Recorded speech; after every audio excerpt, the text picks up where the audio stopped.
Minister Maru announced today that under the government's water and sanitation hygiene or WASH policy, there will be major developments in improving water and sanitation services throughout the country. The policy now sets in motion, once implemented, what the government will now do to reform the water sector, water and sanitation sector, and start providing funds through the government itself or donors to try and bring safe water and sanitation services throughout all our provincial towns, cities, district towns, and of course all our villages throughout our country.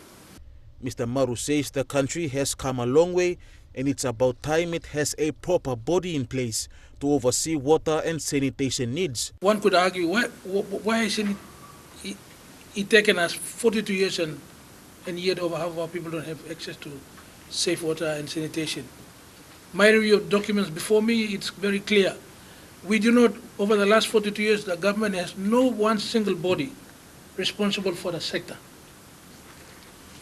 Meaning there was no entity that had the responsibility and the accountability to make sure every town, every city, every village had access to safe water and sanitation.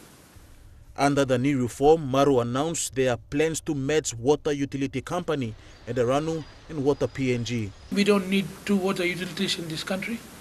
There's no need to have water Ranu and water PNG and Ranu. We only need to have one institution, one water utility. Why do I say that?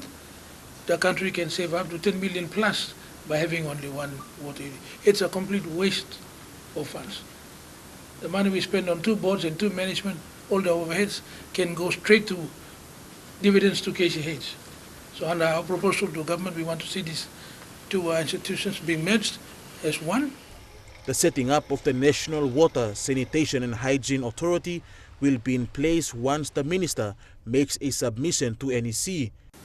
So the establishment of this institution will not cost the government any money, except that we will need a new legislation that needs to be enacted to set up this new water apex organization.